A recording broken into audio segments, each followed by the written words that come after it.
은혜 받을 하나님의 말씀은 마태복음 15장 1절에서부터 9절까지 말씀입니다. 마태복음 15장 1절에서부터 9절까지 말씀 우리 한 절씩 우리 교독하겠습니다. 그때의 바리새인과 서기관들이 예루살렘으로부터 예수께 나와 이르되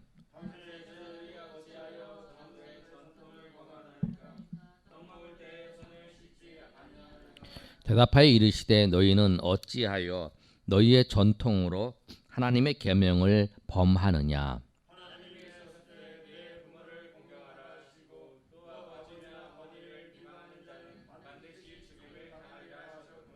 너희는 이르되 누구든지 아버지에게나 어머니에게 말하기를 내가 드려 유익하게 할 것이 하나님께 드림이 되었다고 하기만 하면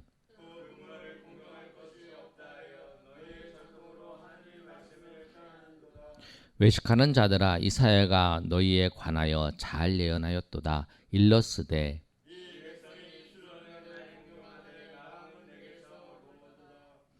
사람의 계명으로 교훈을 삼아 가르치니 나를 헛되이 경배하는도다 하였느니라 하시고 아멘. 오늘 말씀을 통해서 말씀이 더 중요하다라고 하는 최고의 원칙이 하나님의 말씀인 것을 우리가 오늘 다시 한번 이 말씀을 통해서 생각하고 깨닫는 저와 여러분 되시길 소망합니다. 오늘 말씀을 보시면 1절에 바리새인과 서기관들이 예루살렘으로부터 예수님께 나옵니다. 우리 이 장면을 보면 예루살렘에서부터 가버나움까지 그냥 거리가 어느 정도 되냐면 한 140km 이상이 돼요. 예루살렘에서 나사렛까지가 140km고 나사렛에서 가버나움까지가 한 40km 돼요.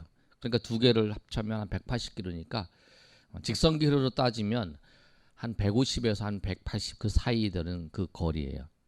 그 당시에 예수님 당시에 그 바리새인과 서기관들이 예루살렘에서 예수님이 지금 사역하고 있는 이 갈릴리 호수 지역에 가버나움 지역까지 올라오려면 한 5일이 걸려요.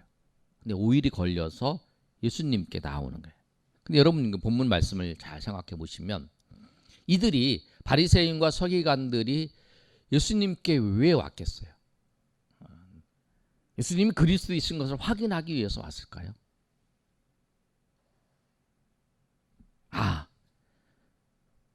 저 갈릴리 호수 근처에 정말 메시아가 나타났다. 우리가 메시아인지를 확인하자. 저 사람 정말 메시아인지 정말 그리스도이신지 우리가 그리고 하나님이신지를 확인하자. 그렇게 오지 않았다라는 거예요. 예수님을 비난하기 위해서 왔죠. 마치 사도 바울이 그 예수님을 믿는 사람들을 핍박하기 위해서 그가 열심을 가지고 섬겼던 그 장면을 갈라디아서 1장 14절에 이렇게 바울 사도가 고백을 합니다. 내가 내 동족 중 여러 영갑자보다 유대교를 지나치게 믿어 내 조상의 전통에 대하여 더욱 열심히 있었으나 이렇게 얘기해요. 유대인의 그 조상들의 전통을 따라서 예수님이 이 전통을 거부하는 자다. 전통을 무너뜨리는 자다라고 생각을 하고 예수님을 믿는 사람을 핍박하기 위해서 그들이 갔다라는 거예요. 이 바리새인과 서기관들도 똑같은 모습으로 예수님께 온 거예요. 그래서 예수님의 트집을 잡는 거예요. 예수님께 와서 트집을 잡는 게 뭐냐면 2절 말씀이에요. 우리 다 같이 읽어볼까요? 시작. 당신의 제자들이 어찌하여 장로들의 전통을 범하나이까? 떡 먹을 때에 손을 씻지 아니하나? 전통이 뭐냐면 그거예요. 음식 먹을 때 손 씻고 먹는 거예요. 근데 당신의 제자는 손을 씻지 않고 먹는다는 거예요. 밥 먹을 때 손 씻는 거 그렇죠. 밥 먹는 손 씻으면 위생적으로 깨끗해요. 손 안 씻고 먹어도 그렇게 문제가 되지 않잖아요. 내가 손이 막 더러워진 상태가 아니면 그렇게 되는데 이들은 뭐냐면 손을 씻지 않고 먹는 거. 내가 별로 손이 더럽지 않아. 그럼 우리가 그냥 밥 먹을 수 있잖아요. 근데 이들은 손 씻는 거에 대해서 말씀을 이제 왜 장로의 전통을 따라서 손 씻고 밥 먹어야 되는데 밥 먹지 않느냐? 그걸 대해서 이제 얘기를 하는 거예요. 그런데 이 말씀이 왜 이 서기관들과 이 바리새인들이 이 전통으로 그런 그 말씀이 나왔냐면 출애굽기 30장 17절에서 21절까지 말씀을 통해서 이 전통이 나왔어요. 우리 출애굽기 17장 한번 찾아볼까요? 자, 출애굽기 30장 17절에서 21절 말씀입니다. 창세기 다음에 출애굽기입니다.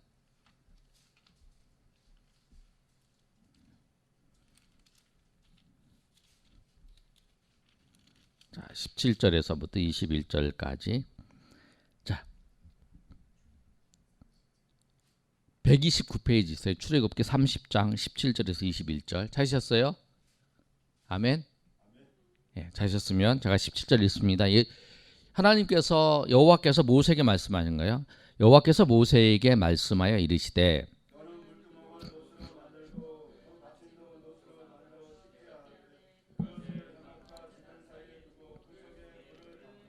이게 무슨 말씀이냐면 18절 읽기 전에 19절 읽기 전에 말씀드린데 그 제사를 지내기 전에 노뚜멍을 만들어서 그 노뚜멍에 그 제사하는 사람들이 손을 씻고 수족을 씻고 손발을 씻고 제사를 드리는 그 얘기를 하는 거예요.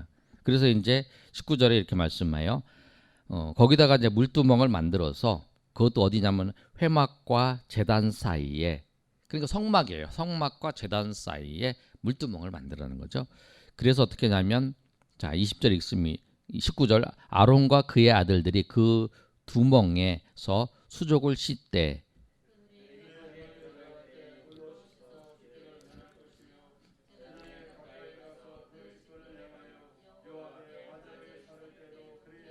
(21절) 다 같이 읽습니다. 이와 같이 그들의 수족을 씻어 죽기를 면할지니 이는 대대로 영원히 지키. 그러니까 하나님께서 제사를 지내기 전에 정결하게 손을 씻고 하나님 앞에 제사를 지내라. 제사를 지낼 때의 그 손발을 이제 물두멍에서 씻으라. 그 말씀을 한 거예요. 그런데 이들은 서기관과 바리새인들이 어떤 생각이냐면 열심히 있는 거예요. 하나님의 말씀을 지키려고 하는 그들이 이제 열정은 있어요. 그래서 제사장들이 해야 될 이 손을 씻는 것을 음식을 먹을 때 그 손 씻는 거는 전통을 세워서 더 지키게 하려고 한 거죠. 그래서 이제 사실 음식을 먹을 때 손을 씻고 안 씻고 하는 거는 위생적인 좀 개념도 있지만 그 손이 자기가 깨끗하면 안 씻을 수 있잖아요.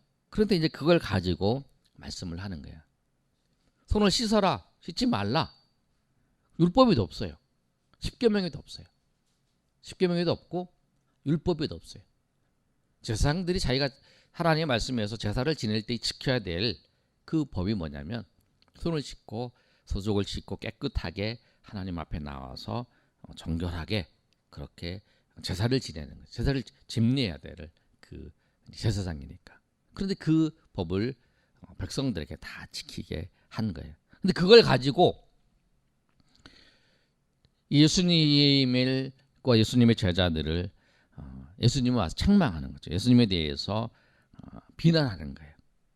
예수께 나와서 이르되 당신의 제자들이 어찌하여 장로들의 전통을 범하나이까 떡을 먹을 때에 손을 씻지 아니하니이다. 그렇게 하는 거예요. 당신은 왜 손 안 씻느냐? 그렇게 얘기를 하는 거예요.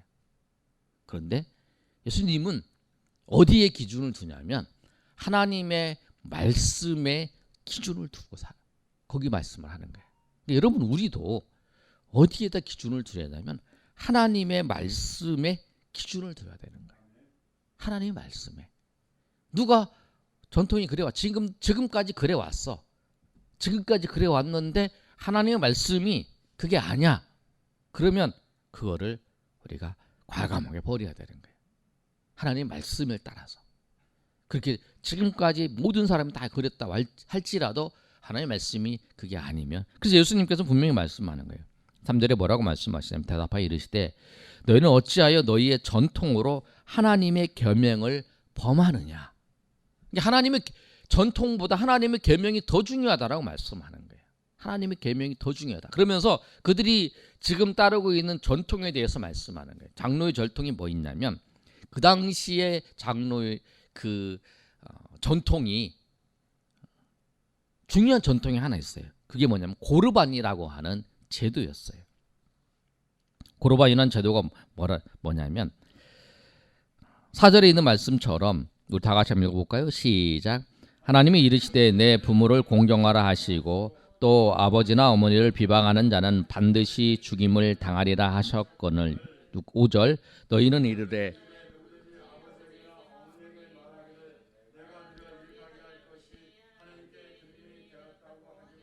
6절까지 읽습니다. 그 부모를 공경할 것이 없다 하여 너희의 전통으로 하나님의 말씀을 폐하는도다. 아멘. 뭐라고 그 말씀을 하냐면 마가복음 7장 11절에 12절의 말씀이 이렇게 기록되어 있어요. 제가 읽어드리면 너희는 이르되 사람이 아버지에게나 어머니에게나 말하기를 내가 드려 유익하게 할 것이 고르반 곧 하나님께 드림이 되었다고 하기만 하면 자기 아버지나 어머니에게 다시 아무것도 하여 드리기를 허락하지 아니한다. 이게 내가 재산이 있어요.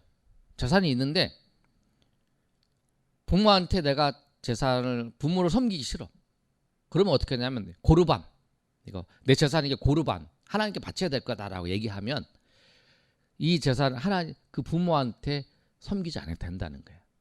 그런 제도가 있었다. 그래서 오늘 말씀이 그거예요.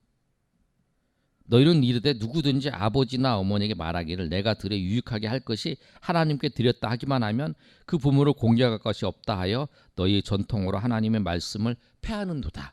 이렇게 말합니다. 내가 하나님께 그 드릴 것이다 라고 말하면 안 해도 된다는 거죠. 어떤 목사님이 이 장비를 설교하시면서 이런 예화를 드리는데 좀 맞는 것 같아요. 제가 보기에. 사업을 해요. 내가 사업을 하는데 내가 11조를 해야 되기 때문에 내가 우리 직원들 봉급을 줄 수 없다 라고 하는 것 같은 거죠. 말도 안 되는 거죠. 내가 봉급을 다 줘야죠. 다 주고 나머지 남으면 그거 자기 수입으로 이제 11조 드리는 거죠. 그 수입 여기다 하면 다 주고 난 다음에 자기 그렇게 한다는 거예요. 내가 하나님께 드렸다라고 하면서 내가 마땅히 섬겨야 될 것을 섬기지 않는 그거라는 거예요. 근데 예수님께서 그걸 말씀하시는 거예요. 뭘 말씀하시냐면 부모를 공경하라 라고 하는 것은 10계명 중에 5계명이에요. 10계명 중에 5계명 굉장히 중요한 말씀이에요. 10계명의 가장 이 율법에 있어서 핵심적인 내용이 10계명에 담겨 있고 그 10계명을 또 압축한 것이 하나님을 경외하고 사람을 사랑하라, 이웃을 사랑하라 그 말씀이잖아요.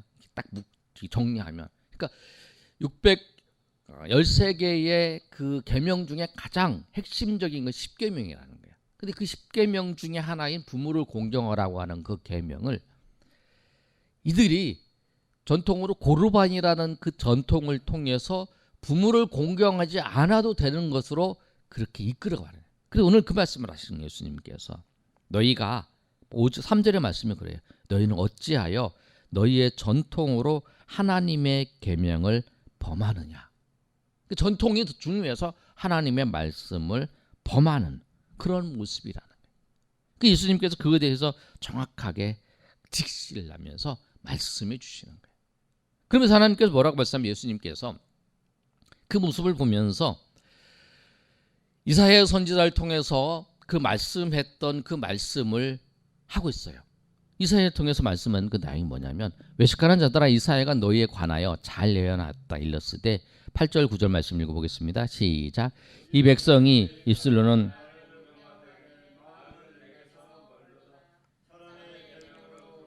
삼아 가르치니 나를 헛되이 경배노다 하였느니라 하시.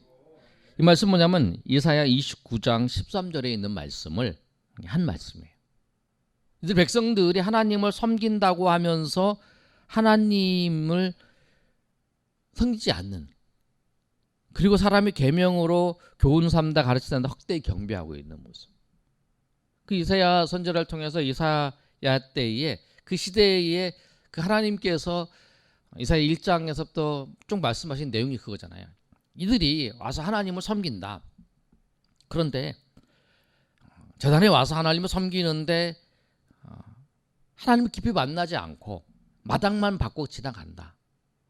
그리고 나는 이들이 드리는 그 피의 제사 제물에 그 피가 역겹다라고 그 하나님께서 말씀하시는 장면이다. 말로는 하나님을 섬긴다고 하면서 하나님을 섬기지 않고 있는 그런 모습이라. 그러니까 우리가 하나님을 섬긴다고 하는 건 뭐냐면 하나님의 말씀을 지키며 그 말씀대로 살아가는 거예요. 내 원칙이 어디냐예요. 우리의 원칙이 어디 있는가? 주님의 말씀이 원칙이라는 거죠. 그리고 이 모습을 보면서 우리가 잘 생각해요, 여러분. 주님께서 우리 신앙의 전통이 있어요, 여러분. 신앙의 전통이 있고 어떤 단체든지 어떤 공동체든지 어떤 자기 그 공동체를 이끌어가는 그 법이 있어요. 그런데 그 법이 그 전통에 불과한 거예요. 그것 때문에 하나님께서 우리에게 말씀하신 서로 사랑하며 하나님을 섬기며 그렇게 하라는 그 법을 어긴다 그러면 그 전통을 따라가는 거예요.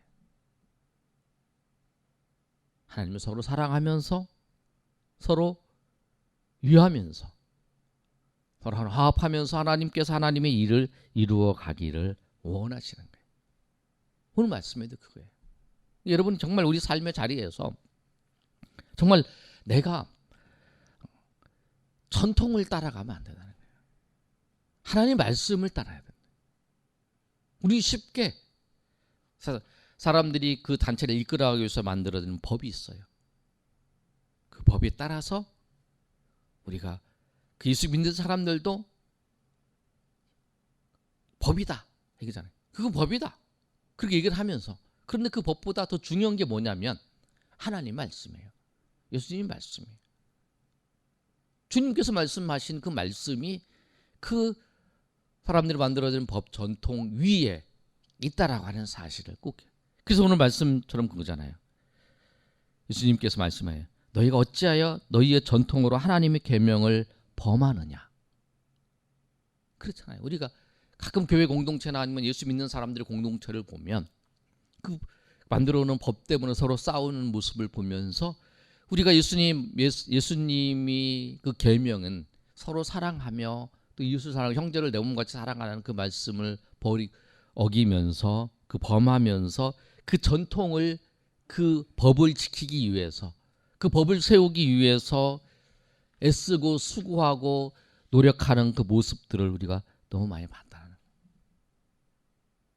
우리가 오늘 이 말씀처럼 정말 어떤 전통도 중요한 것이 아니라 정말 하나님의 말씀이 우리 삶의 기준인 걸 알고 우리가 세상의 어떤 가르침보다 하나님의 말씀이 우리의 기준이 되어야 된다는 거예요.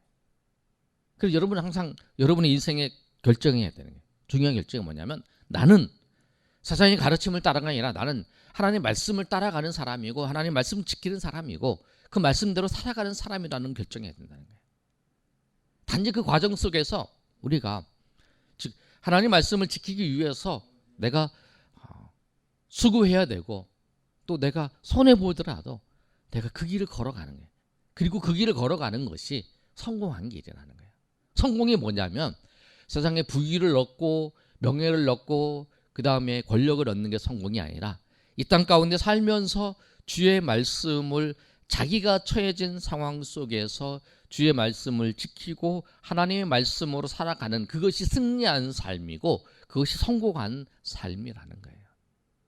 그거 우리가 기억해야 돼요. 그래서 우리의 기준이 그런데 그러기 위해서 우리가 꼭 우리의 삶의 그 밑바탕에 세워야 될 기준이 무엇이냐면 세상의 어떤 가르침도 아니고 전통도 아니고 하나님의 말씀이라는 사실. 그래서 말씀이 가장 중요하다는 거죠. 그 모든 것의 원칙이 모든 그 최고의 원칙이 뭐냐면 하나님의 말씀이라는 거예요. 그 어떤 것도 그 하나님의 말씀 위에 오히려 이 시대 속에 사람들의 관계 속에서 볼 때에 그 전통이 하나님의 말씀을 계명을 어기게 하는 그런 많은 일들을 우리가 거기에 함몰되지 않고 정말 하나님의 말씀을 세우며 오히려 우리가 그곳에 가서 함몰될 수밖에 없다면 거기서 나와야 되죠. 거기서 멀리 서 있어야 돼요. 그래서 나라도 그 믿음의 자리를 지키고 나라도 은혜의 자리를 지키고 나도 하나님의 인도하심의 자리를 지키며 주님 앞에 나아가시는 저 여러분 되시기를 예수님의 이름으로 축원합니다. 아멘.